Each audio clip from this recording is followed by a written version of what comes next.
సామాజిక అధికారిత శిబిర్ కార్యక్రమానికి విచ్చేసినటువంటి మన పాలకొండ నియోజకవర్గ ఎమ్మెల్యే గారు జయకృష్ణ గారికి మరియు సబ్ కలెక్టర్ పాలకొండ యశ్వంత్కి అండ్ రవిశంకర్ గారికి అలింకో నుంచి వచ్చారు ప్రతినిధిగా అండ్ స్థానిక పెద్దలు అండ్ మన ఏడి డిజేబుల్ వెల్ఫేర్ అందరికీ కూడా నమస్కారం.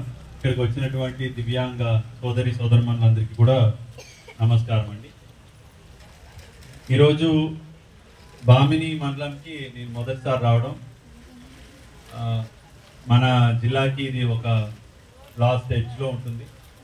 కానీ ఆశ్చర్యకరమైన విషయం ఏంటంటే ఇది మన ఆస్పిరేషనల్ బ్లాక్.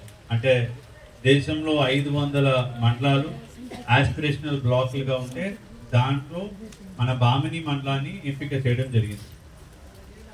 ఈ ఆస్పిరేషనల్ బ్లాక్లో మెయిన్ ఉద్దేశం ఏంటంటే ఇక్కడ ఉన్నటువంటి ప్రజల యొక్క జీవన ప్రమాణాలు, రాష్ట్రంలో ఉన్నటువంటి మెరుగైనటువంటి ప్రమాణాలు ఏవైతే నడుస్తున్నాయో, ఏ జిల్లాలో నడుస్తున్నాయో, ఏ మండలంలో ఉన్నాయో దానికి సమానంగా, దానికి ఈక్వలెంట్గా కానీ దానికన్నా ఇంకా మెరుగ్గా కానీ ఇక్కడ ఉన్నటువంటి ప్రజలు కానీ గ్రామాలు కానీ అభివృద్ధి చెందాలనేది సంకల్పంగా ఈ aspirational block program government of India ప్రారంభించడం జరిగింది.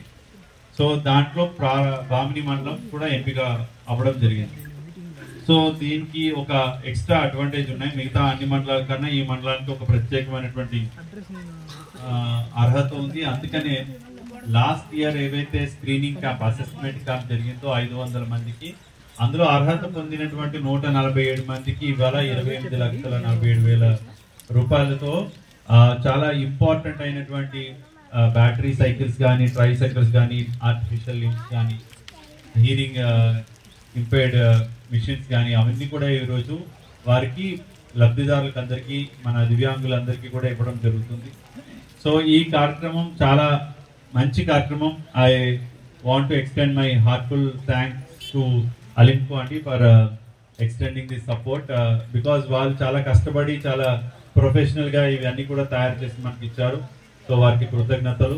అండ్ అదేవిధంగా ఈ జిల్లాలో మేము గ్రీవియన్స్ జరుపుతున్నప్పుడు కూడా చాలా మంది ప్రజలు చెవులు సరిగ్గా వినపట్టదని, లేదంటే కాలుకి 3 చక్రాల వెహికల్ కావాలని చాలా మంది అడుగుతున్నారు.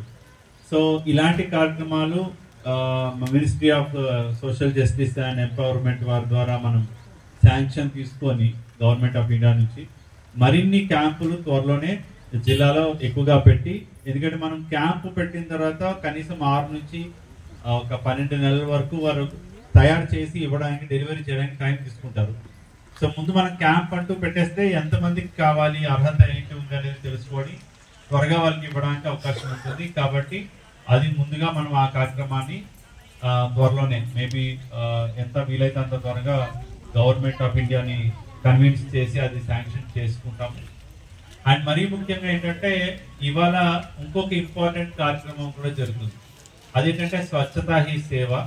అంటే ప్రతి గ్రామం, ప్రతి మండలం, ప్రతి జిల్లాలో కూడా అక్కడ ఉన్నటువంటి స్థానిక ప్రజాప్రతినిధులు, స్థానిక ప్రజలు, అక్కడ ఉన్నటువంటి ఆరోగ్య సిబ్బంది, లేదంటే పారిశుద్ధ్య సిబ్బంది అందరూ చేయి కలిపి శ్రమదానం చేసి, అంటే స్వచ్ఛతామే జన్కి భాగీదారి, అంటే ప్రజల యొక్క తోడ్పాటు, ప్రజల యొక్క భాగస్వామ్యంతో మనకి టార్గెట్ యూనిట్స్, సిటియూలను ఉంటాయి, క్లీన్లీనెస్ టార్గెట్ యూనిట్స్ అని. అంటే ఆ శుభ్రం చేసుకోవడం, అంటే మన గ్రామాన్ని పారిశుద్ధ్యం లేకుండా, అండ్ ప్రతి ఇంట్లో మురుగుదొడ్డి ఉండి దాన్ని వాడుకునేలాగా అండ్ స్వచ్ఛమైన నీరు తాగే విధంగా ప్రతి ఒక్క ఊరు కూడా ఒక మంచి మోడల్ విలేజ్ గా తయారవడానికి అక్టోబర్ 1వ తారీఖు వరకు, అంటే ఈ రోజు సెప్టెంబర్ 17 నుంచి అక్టోబర్ 1వ తారీఖు వరకు ఈ కార్యక్రమాన్ని చేయవలసిందిగా గవర్నమెంట్ ఆఫ్ ఇండియా నుంచి, మన రాష్ట్ర ప్రభుత్వం నుంచి కూడా ఆదేశాలు రావడం జరిగింది. తదనుగుణంగా మనం అన్ని మండలాల్లో కూడా ఇవాళ చాలా కార్యక్రమాలు చేపడతాం. సో ముఖ్యంగా మన మండలం కూడా ఆస్పిరేషనల్ బ్లాక్ కాబట్టి ఇక్కడ ఉన్న స్థానిక సర్పంచ్లు కానీ, ఎంపీటీసీలు కానీ అందరూ కూడా ఈ స్వచ్ఛతా హీ సేవా కార్యక్రమంలో పాల్గొని ఈ పారిశుద్ధ్యాన్ని ఈ అక్టోబర్ 1 వరకు చాలా శ్రద్ధగా మనం చేసుకుంటే మన మండలం ఆస్పిరేషనలే కాకుండా ఇన్స్పిరేషనల్ గా కూడా ఉండాలి. అంటే అందరం మనం ఎప్పుడు తీసుకోవడం ఈ కాకుండా మనం మిగతా గ్రామాలకి నమూనాగా మనం మంచి కార్యక్రమాలు చేస్తున్నాం. మిగతా వాళ్ళు మండలాలు మనని చూసి నేర్చుకునే విధంగా మనం ఈ కార్యక్రమాలు చేపట్టాలి. సో అవన్నీ కూడా మనం ఈ రోజు నుంచి మొదలవుతున్నాయి. సో దాంట్లో అందరూ కూడా వేవిగా పాల్గొవాలని కోరుకుంటున్నాను.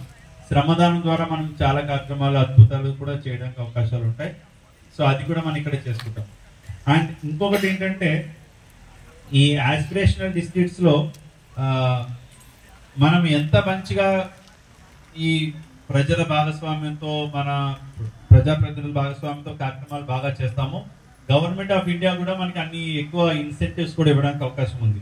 ఉదాహరణకి మీకు అందరికీ తెలిసిన విషయం, ఇక్కడ ఒక మహేష్ అని ఉన్నారు, ఏబీపీ ఫెలో. సో మనం ప్రెగ్నెంట్ గర్భిణీలు ఎవరైనా మొదటి నెలలోనే అంటే వాళ్ళు రిజిస్ట్రేషన్ చేయించుకుంటే 100%. తర్వాత ఎవరికన్నా హైపర్ టెన్షన్ ఎన్సిడిలో మనకి భాగంగా డయాబెటీస్ కానీ హైపర్ టెన్షన్ కానీ బీపీ కానీ ఎవరైనా ఉన్న వాళ్ళకి తరచు మనం పరీక్షలు చేస్తూ ఉండడం. తర్వాత బాలింతలకి గర్భిణీలకి పిల్లలు చిన్నపిల్లలందరికీ కూడా పౌష్టికమైన ఆహారం ఇవ్వడం. ప్రతి ఒక్క ఎస్హెచ్జికి రివాల్వింగ్ ఫండ్ అంటే బ్యాంక్ లింకేజ్ ద్వారా ధనం సమకూర్చడం. అలాగే భూసార పరీక్ష కార్డులు ఇలాంటివి ఇవ్వడం. ఈ 6 పారామీటర్లు బాగా చేసినందుకు గాను సౌత్ ఇండియాలో అంటే 4 రాష్ట్రాలు ఉన్నాయి, 5 రాష్ట్రాలు ఉన్నాయి ఇప్పుడు తెలంగాణతో కలిపితే. సో 5 రాష్ట్రాల్లో బెస్ట్ బ్లాక్ గా అంటే బామిని మండలం సౌత్ ఇండియాలోకే నెంబర్ 1 బ్లాక్ గా ఇటీవలే మనకి అవార్డు కూడా వచ్చింది. సో దాంట్లో భాగంగా మనకి ఒక 1.5 విలువైనటువంటి పనులు కూడా మనం చేసుకోవడానికి వాళ్ళు గవర్నమెంట్ ఆఫ్ ఇండియా ఇచ్చారు. అంటే మనం ఈ 6 ఇండికేటర్స్ బాగా చేసినందుకు గాను మనకి 1.5 లబ్ధిని గవర్నమెంట్ ఆఫ్ ఇండియా మంజూరు చేయడం జరిగింది. ఇంకా మంచి కార్యక్రమాలు చేస్తే ఇంకా గవర్నమెంట్ నుంచి మనకి లబ్ధి వస్తుంది. సో దానికి మనందరం కూడా చేతులు కలిపి మన మండలాన్ని ముందుకు తీసుకువెళ్ళడానికి కృషి చేద్దాం. మన మండలం ఇక్కడ నుంచి చివర ఉంది, బట్ ఒరిస్సా నుంచి వస్తే మొదట ఉంటది కాబట్టి పాజిటివ్ గా థింక్ చేసి ఈ మండలాన్ని ఫస్ట్ ఉండేలా చేద్దాం. చివర అనేది తీసేసి ఒరిస్సా నుంచి వస్తే ఆంధ్రాకి ఫస్ట్ వస్తుంది కాబట్టి బామిని ఇంకా మంచి నెంబర్ 1 ఉండేలాగా ఆలోచించాలి. చివరిలో ఉన్నామని అనుకుంటే ఎప్పటికీ చివరికి వెళ్ళిపోతాము. సో అది ఉంది. అండ్ మన ఎమ్మెల్యే గారు కొన్ని చెప్పారు, ఇరిగేషన్ సంబంధించి లిఫ్ట్ ఇరిగేషన్ సంబంధించి చెప్పారు. ఇవన్నీ గవర్నమెంట్ ఆఫ్ ఇండియాకి గవర్నమెంట్ ఆఫ్ ఏపీ మన రాష్ట్ర ప్రభుత్వానికి మనం పంపించడం జరుగుతుంది డెఫినెట్ గా. బట్ 2 మాత్రం వెంటనే చేయొచ్చు. ఒకటి సదరం క్యాంప్స్ ని స్ట్రీమ్ లైన్ చేయడం. అది డిఆర్డి ఎలా జరుగుతున్నాయి సదరం క్యాంప్స్ అంటే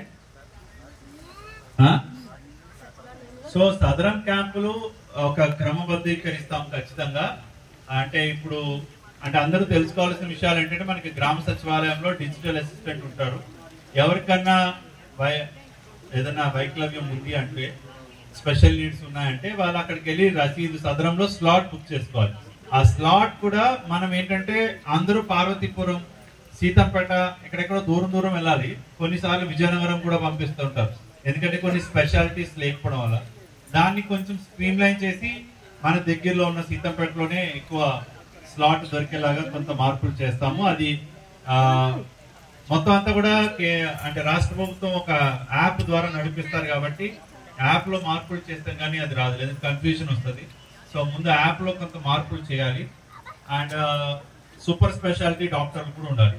తర్వాత 44 మంది నేరడి వంశధార ఫేజ్ 3లో రైతులది ఎమ్మెల్యే గారు మనకి లాస్ట్ టైం కూడా చెప్పారు.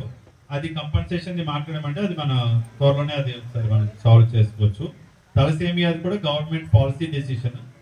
సో ఇంకోటి ఏంటంటే మనకి ఇక్కడ డ్రాప్ అవుట్స్, ఇంటర్మీడియట్ డిగ్రీలో ఉన్న పిల్లలు డ్రాప్ అవుట్, ఇది కూడా ప్రపోజల్ చాలా మంచిది. మన బామిని జిల్లాకి ఇది కూడా మనం డెఫినెట్ గా గవర్నమెంట్ కి పంపించి ఇది కూడా శాంక్షన్ చేసుకుందాం. ముఖ్యంగా అందరూ బాగా చదువుకొని 18 ఏళ్ళ వరకు ఆడపిల్లలు కానీ అబ్బాయిలు కానీ మనకి ఇప్పుడే ఇక్కడ చాలా అవకాశాలు ఉన్నాయి మన పార్వతీపురం మండలానికి, స్కిల్ డెవలప్మెంట్ పరంగా కానీ జాబ్స్ పరంగా కానీ. ఎందుకంటే మన దగ్గర ఉన్న చాలా కష్టపడే తత్వం ఉంది మన జిల్లాలో. అందరికీ కూడా. సో దాన్ని ఉపయోగించుకొని మనం మంచి వాళ్ళకి అవకాశాలు ఇచ్చినట్లయితే వాళ్ళు జీవితంలో ముందుకు వెళ్ళడానికి అవకాశం ఉంటుంది. అండ్ ఇక్కడ ఉన్న దివ్యాంగ సోదరులు చూస్తే వీళ్ళ ఈ మధ్యకాలంలో ఒక శ్రీకాంత్ పొల్లా అని ఒక సినిమా వచ్చింది, టీవీలో కూడా వచ్చింది. ఆ అబ్బాయికి కళ్ళు లేవు, కానీ అమెరికా వెళ్ళి ఐఐటిలో చదువుకొని ఆయన ఇప్పుడు ఒక కంపెనీ పెట్టి 500 మందికి ఉద్యోగాలు ఇస్తున్నాడు. ఆయన కోరిక ఏంటంటే కళ్ళు లేని వాడు రాష్ట్రపతిగా అవ్వాలనేది అతని కోరిక. సో మన అందరం శ్రీకాంత్ బొల్లాని ఇన్స్పిరేషనల్ గా తీసుకొని మనకి ఒకటి లేదు అనే దానికన్నా మనం డెఫినెట్ గా ఇంకా ఎక్కువ మందికి వెలుగునివ్వగలుగుతాం అనే సంకల్పంతో ముందుకు వెళ్ళాలని కోరుకుంటూ జై హింద్. Thank you.